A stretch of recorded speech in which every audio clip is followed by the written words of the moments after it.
Nyuwun ngapunten Bu Kulon. Mohon maaf lahir batin. Ya ya. Wah, bocah edan ora. Niki kadewatan to? Iya, iki Kayangan Suralaya. Waduh, mongko kula ora numpak sepur lho. Lho. Kok ora ana sepur ki? Lho, jare Surabaya, Suralaya. Wah, edan tenan iki ya. Waduh, pirang-pirang ki ya Dewa. Iya. Sawa iki? Lho, basa kita ki.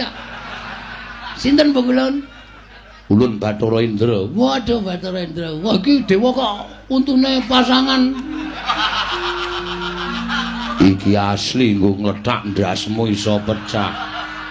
Wah, Dewa aja ngono. Jangan gitu. Bener apa? Yama Dipati. Yama Dipati, dewa tukang jabut nyawa. Wedan. Werna-werna.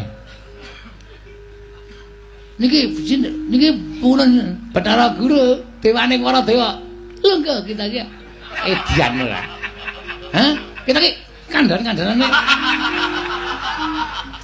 Yo, duel yo. Lho. Dewa kok ngeplaki ora. Kita ki lungguh kok. Ngono. Kuwi Sang Hyang Jagat Girinata, Sang Hyang Bathara Guru, kuwi Sang Hyang Manewaya, sesembahaning titah sak Madyapada. Lah kok kita dilajikan tanpa tata krama.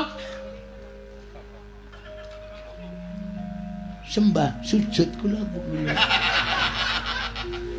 Iya Bagong ora dadi ngopo. Bu Kulon ana apa? Astanipun sekawan. Iya. Berarti bojone loro. Ora Bagong. Kabeh widodari dadi kelangenan ulun. Waduh. Temonjo.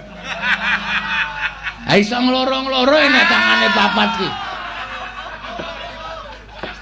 Ki iki iso dikandhani ora kowe? Kowe tak tendang genti lho Bu Kulon. Kowe sapa wae jenenge? Ulun Rada. Ulun kami tuaning Kayangan. Ayo kok sikek santai. Waktune isih sewengi kok kesusu-susu.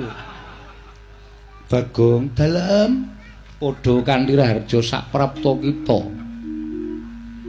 Nereng sambe pitu. Tansah pinayunganing kawidadan nering sambi kala kepareng kula ngaturaken sembah sungkem sampean dekem kula antem.